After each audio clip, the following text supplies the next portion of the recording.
The ball is 3 inches from the line, a header perfectly placed, dropping into the goal. The goalkeeper is beaten. The net is open.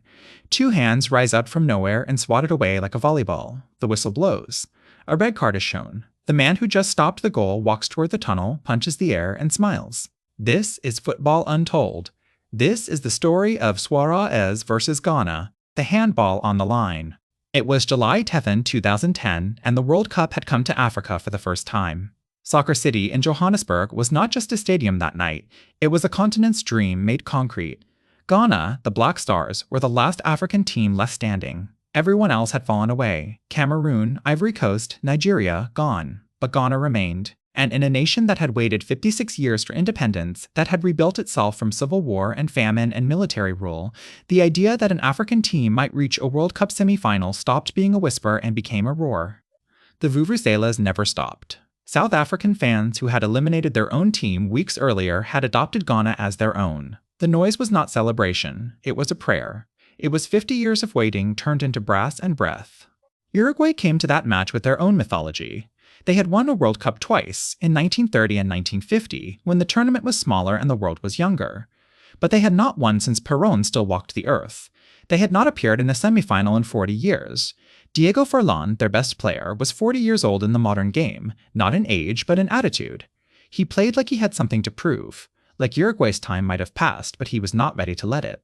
The match was tight and close and furious. Neither team could break through until the 40th minute, when Sully Muntari, Ghana's midfielder, struck a pass from 40 meters out that seemed to bend through the air like it was programmed. It bent past the goalkeeper. The goal stood. Ghana led 1-0 and the stadium became unbearable. But football does not stay won. Forlan's free kick in the 71st minute, a knuckling, rising, almost impossible strike, equalized. 1-1, the match tipped into extra time, where everything becomes sharper and the mistakes become final. He was a striker for Liverpool, a player who would go on to be the best in the world at his position, though no one fully knew that yet. His name was Luis Suárez. He was 23 years old. The 120th minute arrived, the last minute of the match. Ghana won a free kick, the ball went into the chaos. Stephen Apia's shot was blocked on the line. Dominic Adilla, Ghana's forward, jumped and headed it. The ball was dropping across the line. The goalkeeper, Fernando Muslera, was beaten. The ball was going in. This was it. Ghana was going to the semi-final. This was the moment. Luis Suárez, standing on the goal line, raised both his hands and slapped the ball away. Not a punch, not a block with his body, both hands. Volleyball style. He stopped the ball with the thing that the laws of football explicitly forbid a player to use on the goal line, and he did it in front of the referee, and he did it knowing exactly what would happen. The whistle blew.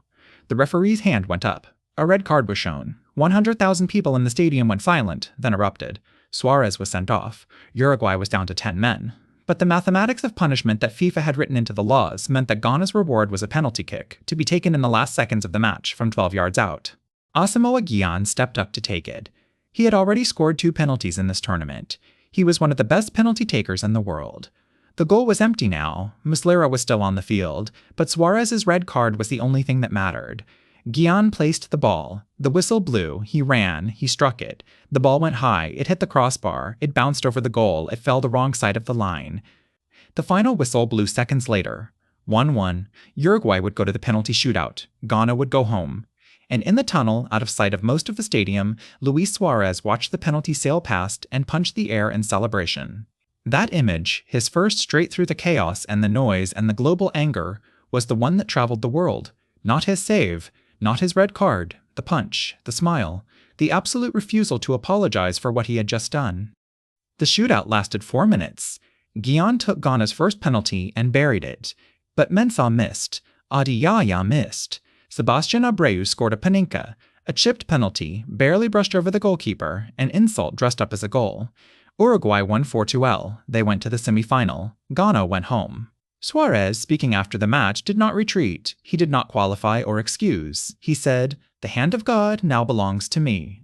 I made the save of the tournament." The aftermath swept across the internet like wildfire. He became, in the span of 90 seconds, the most hated player at the World Cup. Not controversial, not divisive. Hated. The entire continent of Africa felt it. A theft, a corruption, a moment where the rules did not apply because the man with his hands on the ball had decided they would not. In a tournament held in Africa, on African soil, in front of African fans, In a moment when Africa's hope was literal and visible and deserved, one man had stepped on it. One man had stepped on it. FIFA suspended him for one match. One match. Uruguay's semi-final was against the Netherlands, and they played without him, and they lost 3-2. The punishment for cheating in plain sight was watching your team lose without you. The handball at the goal line, a deliberate act, started a conversation among administrators that would not end for years. FIFA changed the laws.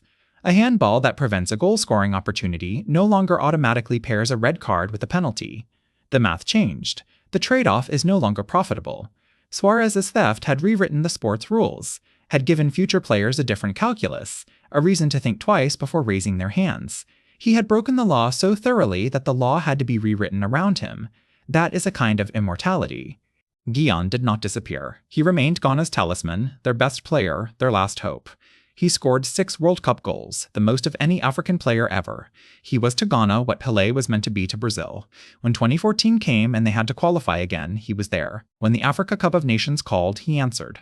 The continent had not forgotten his miss, but neither had he. He retired with no quarterfinal to show for it, only the knowledge that he had come closer than any African player before him. 12 years later, in Qatar in 2022, football wrote a sequel that almost no one believed would happen. Ghana and Uruguay drew each other in the group stage. Suárez was on the pitch. Ghana had a penalty. But it was not Guillon who took it. It was Andre Ayew, and he missed. Uruguay won 2-0, but both teams went out of the tournament. Neither reached even the quarterfinal. The revenge arc did not resolve. And yet, in 2022, Morocco reached the World Cup semi-final, the first African nation ever to do it. 56 years after Ghana's miss, after Guillon's crossbar, after Suárez's punch in the tunnel, an African team finally crossed that line. But it should have been Ghana. It could have been Ghana. It would have been Ghana if not for 2 hands and a moment of decision that changed the sport forever. If the stories that shape the sport, not the scoreboards, but the moments that rewire how we understand the game, are why you watch football, subscribe. The next Untold story is waiting. Some stories end at full time. This one never did.